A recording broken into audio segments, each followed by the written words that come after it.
요즘은 문제의 시대라고 합니다. 시대를 가리켜 사회 과학자들은 문제의 시대라고 한다. 개인의 문제, 가정의 문제, 사회의 문제, 국가의 문제, 세계의 문제, 참으로 고민하는 세계 속에 우리는 살고 있다. 매일의 신문에는 인간의 힘으로 해결할 수 없는 어려운 문제들이 현대인들의 마음을 사정없이 불안케 만들고 있다.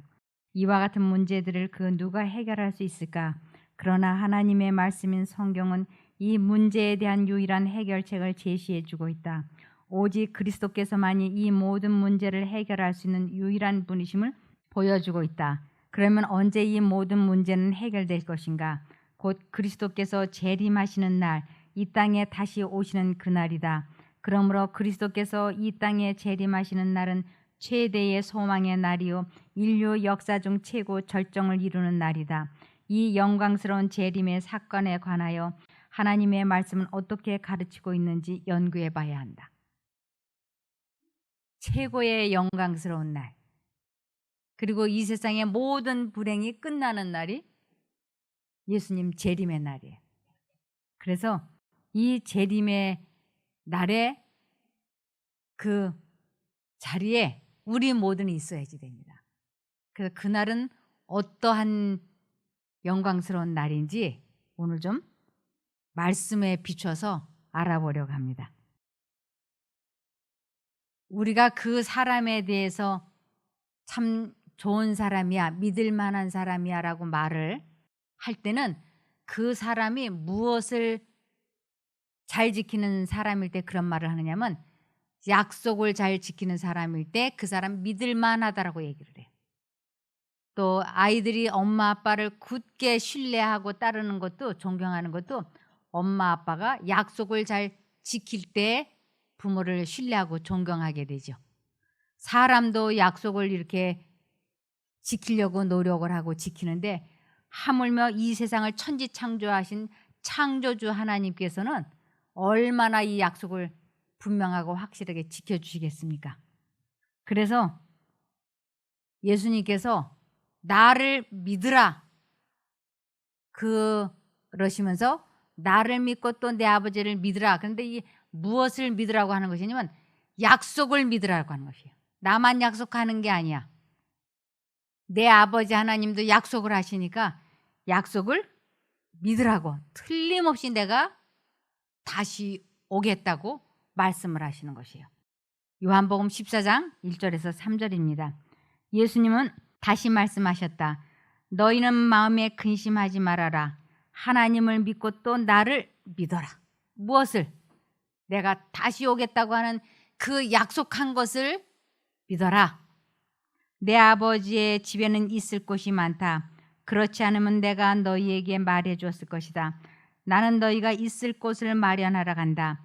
내가 가서 너희를 위해 있을 곳을 마련하면 다시 돌아와 너희를 데리고 가서 내가 있는 곳에 너희도 함께 있게 하겠다. 예수님께서는 약속하셨어요. 나는 반드시 돌아와서 너희를 나 있는 곳에 있게 하시겠다고 말씀하셨습니다. 그러시면서 내가 오는 것을 누구도 볼 수 있을 거라고 예언을 하시느냐면 예수님이 하나님의 아들이라고 말씀을 하셨을 때 그 예수님을 십자가에 못 박아 죽도록 사형을 받도록 했던 대제사장에게도 내가 다시 올 터인데 내가 그때 나를 오는 것을 보게 될 거라고 예언을 하셨어요. 마태복음 26장 63절에서 65절입니다. 그래도 예수님이 침묵을 지키시고 대답을 하시지 않자 대제사장은 내가 살아계신 하나님의 이름으로 너에게 묻는다. 내가 하나님의 아들 그리스도냐 하였다.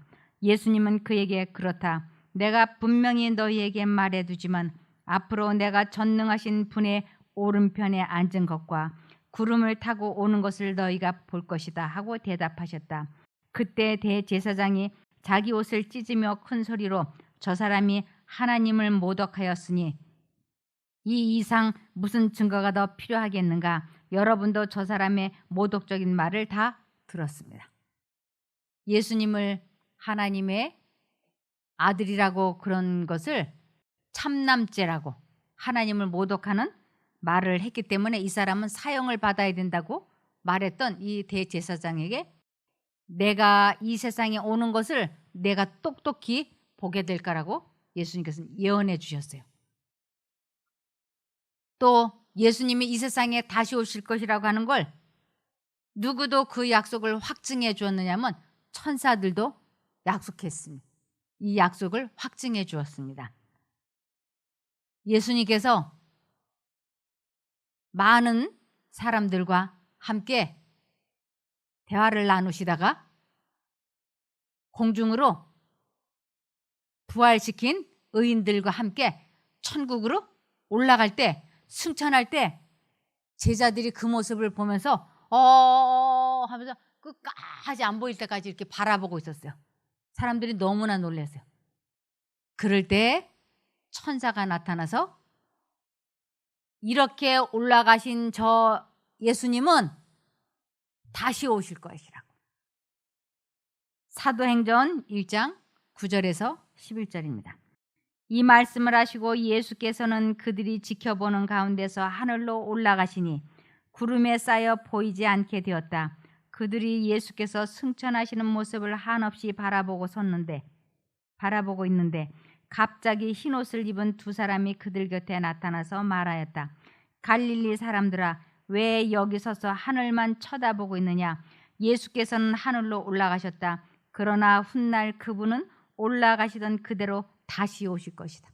올라가신 그분은 꼭 다시 오실 것이라고 예수님 자신도 약속을 해주셨고 이 천사들도 그 약속을 믿으라고 권면해 주었습니다.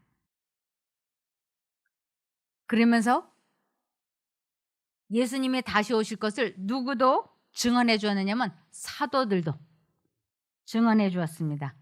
베드로후서 1장 16절. 우리 주 예수 그리스도의 능력과 다시 오심을 여러분에게 말할 때 우리는 꾸며낸 이야기를 전한 것이 아닙니다. 우리는 그분의 위엄 있는 모습을 똑똑히 보았습니다. 사도들도 예수님이 부활하셔서 승천하시는 거 내가 봤다.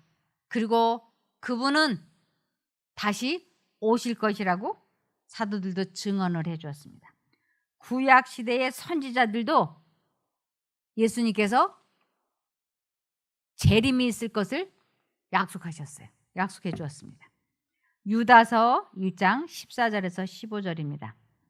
아담의 7세의 손 에녹이 사람들에게 대하여도 예언하여 이르되 보라, 주께서 그 수만의 거룩한 자와 함께 임하셨나니 이는 무사람을 심판하사 모든 경건치 않은 자의 경건치 않게 행한 모든 경건치 않은 일과 또 경건치 않은 죄인의 주께 거스리한 모든 강박한 말을 인하여 저희를 정죄하려 하심이라 하였느니라.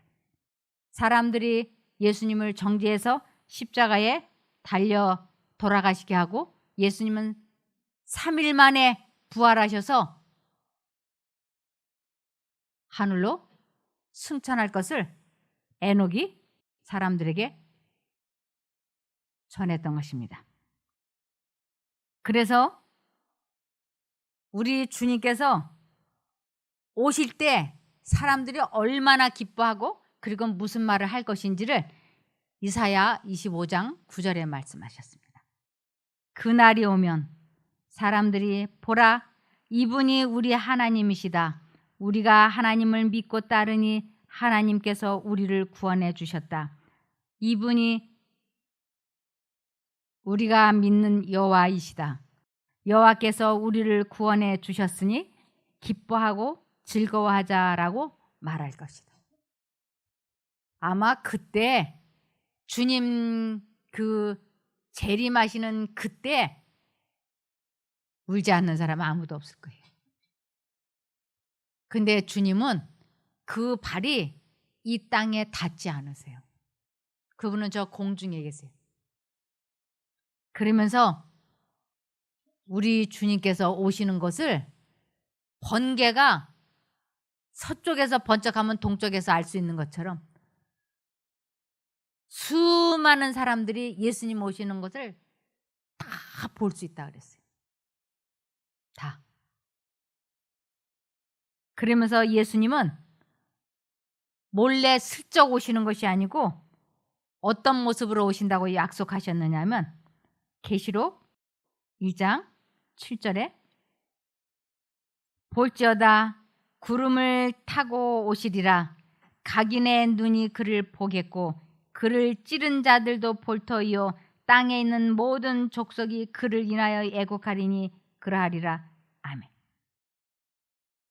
그때 예수님께서 오시는 날 우리 주님은 저 공중에 계시는데 그때 각인의 눈이 그를 보겠고 그래서 살아있는 모든 사람은 예수님을 보게 될 거라고요. 살아있는 사람은. 그러면서 그를 찌른 자들도 볼 터이요 그랬어요. 그 대제사장 로마의 병정들 예수님을 그 십자가에 달려 돌아가시게 하고 못 박고 했던 사람들이 그때 부활을 해요. 예수님께서 저 공중에 계실 때 그때 살아있는 사람이 먼저 올라가는 게 아닙니다. 살아있는 사람도 그때 몸이 썩지 않을 영원히 썩지 않고 영원히 살 몸으로 바뀌는 것이. 그리고 무슨 일이 일어나느냐면 그리스도를 마음에 믿고 영접하고 죽은 의인들이 그때 다 부활한다 그랬어요. 그래서 부활한 의인들과 특별히 예수님을 십자가에 달려 돌아가시게 했던 그 사람들은 특별 부활이라 그랬어요. 그 사람들도 예수님 오시는 재림의 광경을 보기 위하여 그 사람들도 일어나고 의인들도 일어나요. 의인들이 일어날 때는 불사불멸의 몸으로 일어나지만 특별부활에 참여한 사람들은 그들이 죽을 때의 모습, 그 늙고 초라하고 병든 모습으로 일어나서 예수님을 보게 될 거예요. 그런데 예수님께서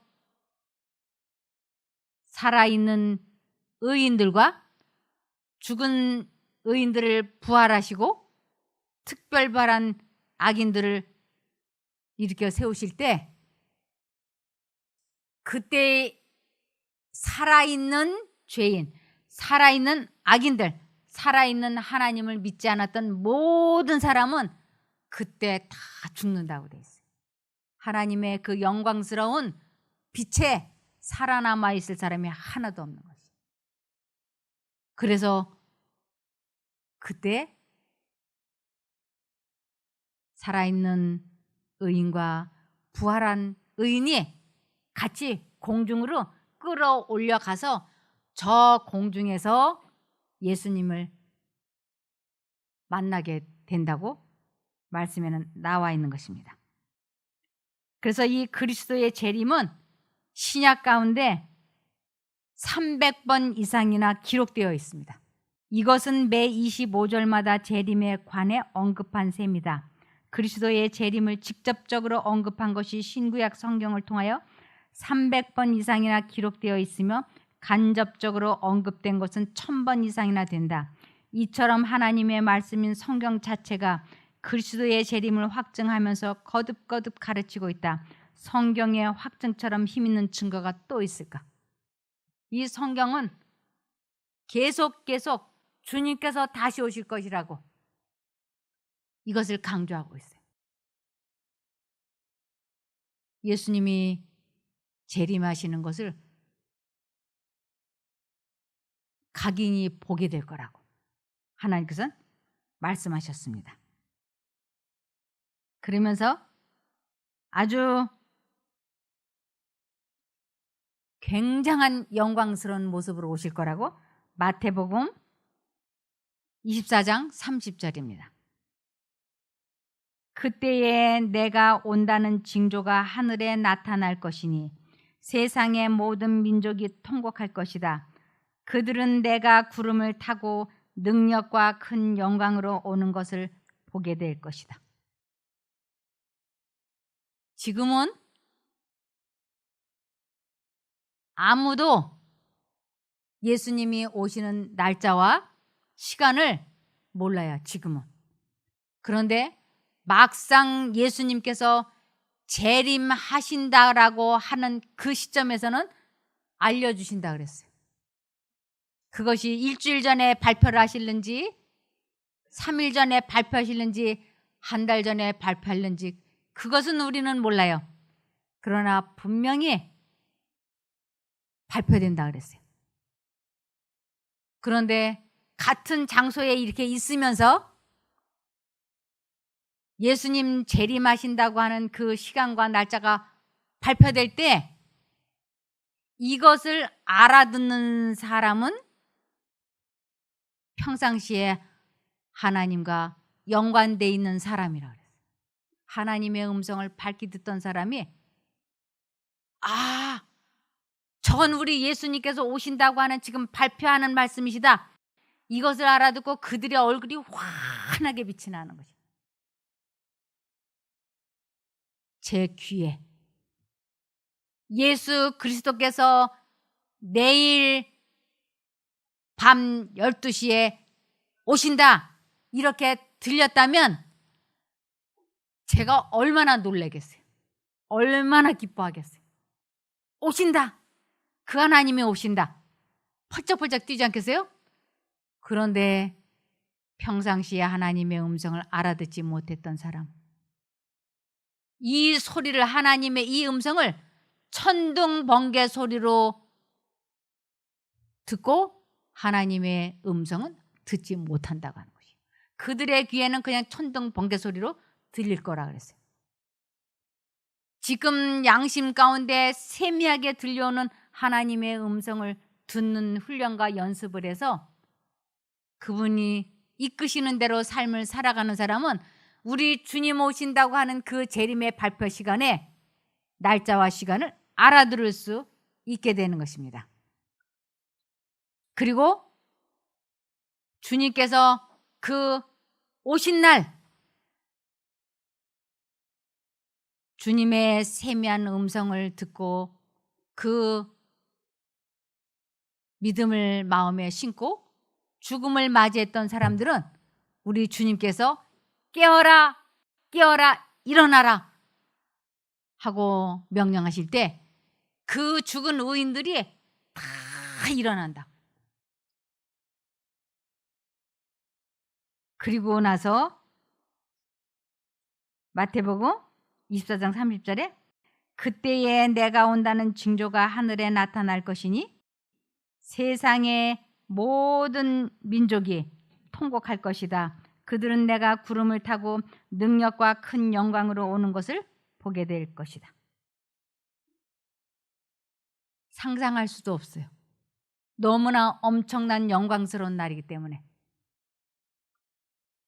그러면서 마태복음 25장 31절에 내가 영광 중에 모든 천사들과 함께 와서 내 영광의 보좌에 앉을 것이다.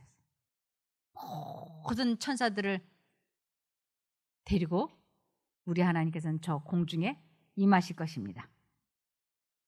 그때 죽은 의인들을 부활시켜 주시겠다고 약속하셨어요.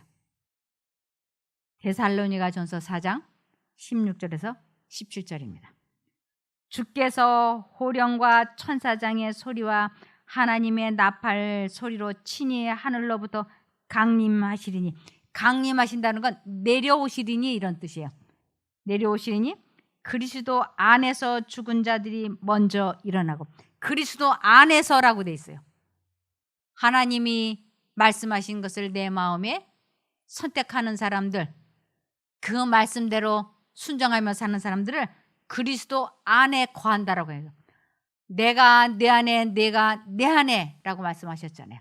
그래서 그리스도 안에서 죽은 자들이 먼저 일어나고 그 후에 우리 살아남은 자들도 그들과 함께 구름 속으로 끌어올려 공중에서 주를 영접하게 하시리니 그리하여 우리가 항상 주와 함께 있으리라. 이날은 영광의 날이, 굉장한 날입니다. 고린도전서 15장 51절에서 53절입니다.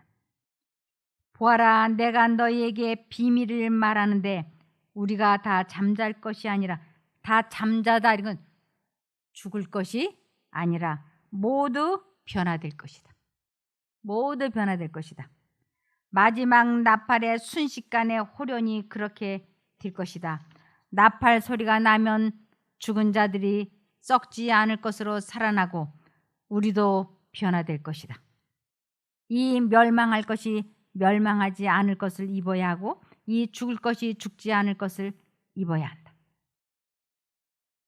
부활의 날 우리 주님께서는 나팔 소리로 알려주신다고요. 호령과 천사장의 나팔 소리로. 그러시면서 부활한 성도들과 살아있는 성도들은 모두가 변화되어 불멸의 몸을 받은 후 공중으로 끌어올림을 받습니다. 그들은 공중에서 주님을 맞이하게 됩니다. 그 후에 영원한 하늘 처소로 들어가게 됩니다. 그들은 천사들의 열렬한 환영을 받으며 하늘 도성으로 들어가게 될 것입니다.